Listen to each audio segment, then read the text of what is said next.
So you wanna know how I got better at drawing? Yeah, I may just be a regular guy like you, but I've drawn for the past 10 years and my art went from this to this. I honestly can see some improvement here. You wanna know how I did it? It's not the usual just draw advice, but there are some actual tips and tricks that helped me to get there, and I wanna share them with you right now. This is what made me improve and get better while having fun. By the way, I'm Matt. I drew a whole 80 pages fully illustrated fantasy art book in only 3 months, and this would have been so much harder if I didn't improve using these tips. So I said that it's not just draw, and it's actually true. But it's also true that if you don't draw, you will not get better. This might sound obvious, but I know many people that wanna get better, but they just pick up their pencil like a couple of times a week and think that's enough. So what I wanna tell you is that the more you draw, the better you'll be.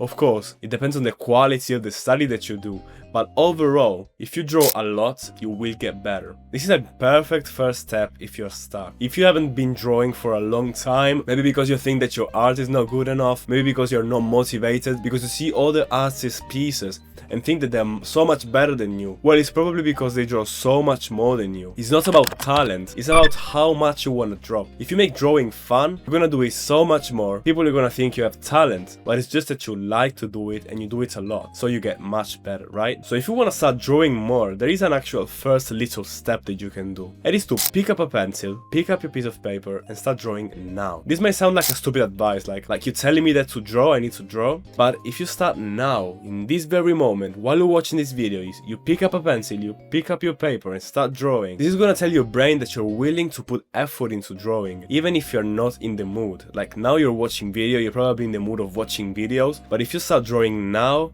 your brain is gonna know that even if you're watching videos, even if you don't feel like it, even if there is something else in the way, it can make you start drawing whenever. By the way, good job if you're still here. This means that you're really serious about your art because you're watching an educational art video instead of some random scrolling on TikTok or funny entertaining video. So you have my respect. You might as well just start following me to get value like this every single week. Now you can have this burst of motivation right now, as I said, start drawing, so you pick up the pencil, you pick up the paper, you start drawing and you don't draw ever again. Or maybe you draw in a month or in a week and you keep on staying stuck without having any motivation. Now we cannot rely on motivation, even though being motivated for the longest time is better than relying on discipline, as it's harder. But the cheat code is to know how to get this burst of motivations, how to get this impulse of motivation as often as possible. And it's not just something that comes from your brain, but it's a state that you can induce your body and mind to get in.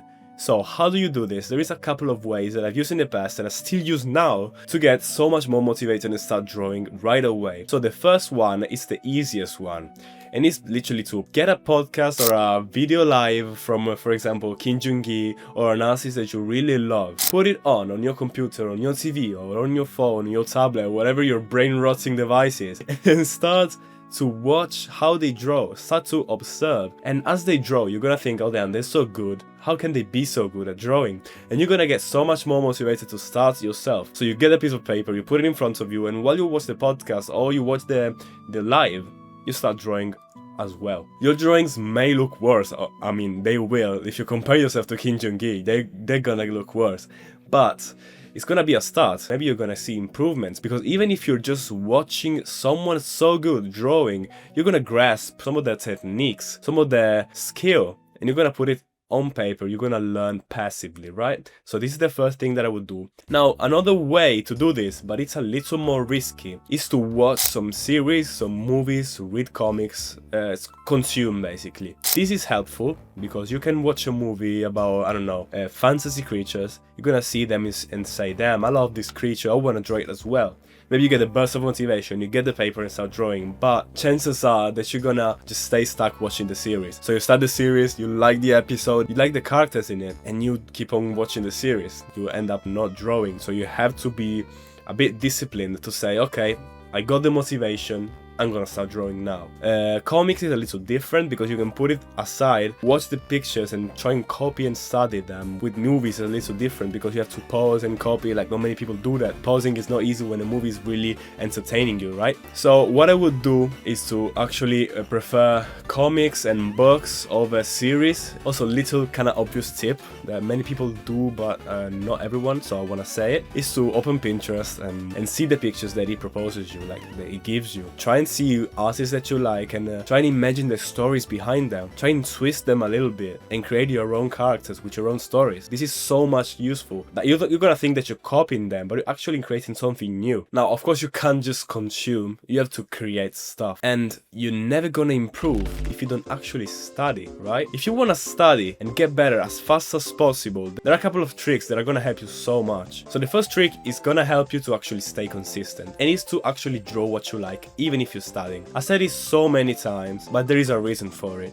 The practical step to actually do it is to pick a subject, for example, perspective. Pick something that you like, for example, fantasy forest. Study perspective while drawing the thing that you like. You can actually make up a little story for your studies. For example, you say that today's study is gonna be a bunch of drawings from a fantasy adventurer that is gonna go through this forest to find a magic object or magic weapon or something like that. And this is gonna make you more motivated to actually draw, because you're gonna get into the story, start drawing like the little details. The next trick is to actually make drawing and studying more rewarding, and is to have an habit tracker. If you have an habit tracker in front of you, like all the days and the days you skipped and the day you actually committed to drawing, it's gonna make you so much more willing to do drawing that day, because otherwise you have to check the box with the red X. And if you instead draw, you can check the box with the green tick. It gives you a sense of dopamine and a sense of happiness. Also, if you put the habit of drawing after a habit that you like, you're gonna be more hyped to draw. Listen to this example. Imagine you have to go to school and wake up early. If you just wake up early and go to school, you're not gonna get motivated to do it. But if you know that you're waking up early, you're gonna have like delicious breakfast, and then you're gonna go to school. You can't wait to get up to eat the breakfast, and then you're already awake, so you might as well just go to school, right? So if you draw after something that you like, you're gonna do the thing that you like, and then you know there's drawing after it. So the pleasure of the thing that you like is gonna associate with the drawing habit. Now, of course, you're not gonna get better if you just draw once and then stop. We have to make drawing addictive. If you force yourself to draw, you're gonna hate it, and soon your brain will associate drawing with something that you have to do, and you're gonna hate it. Like, trust me, I've been through that. I studied piano. Like, I studied, and every week my teacher came to check on me, and if I didn't do well, she was gonna tell me. So I had to study, and I hated it. After I stopped taking lessons, I started to love it again, because it was something that I wanted to do. And with art, it's the same thing. Now, to do this, we have to make drawing addictive. To actually stop forcing yourself, you have to make it pleasurable, enjoyable. And how can it be pleasurable and enjoyable to start drawing in your dusty desk, on your stinky room, with all the piles of clothes on it, and all the leftovers from the food that you ate while gaming? To make it addictive, you have to be in a clean space that makes you want to draw. Now, why not cleaning your room, put in a couple of posters with some drawings that you like, so every time you see them, you're motivated to draw like the person, like the artist that made the drawing. Or same thing with your background. You can change your wallpaper with some drawing that you like. You can put some inspiring music, like if you want to draw sci-fi, put some techno music, put some futuristic music. You can put a movie that doesn't distract you, of course, that maybe you already saw, but that inspires you so much. You have to set yourself in the right mood to draw, and it's gonna be so much more addictive. I'm not gonna go too much in detail into this step, because I made a whole video about it on how to get completely addicted, and here it is. Go watch it right now. Follow me if you're serious about your art, and see you in the next one.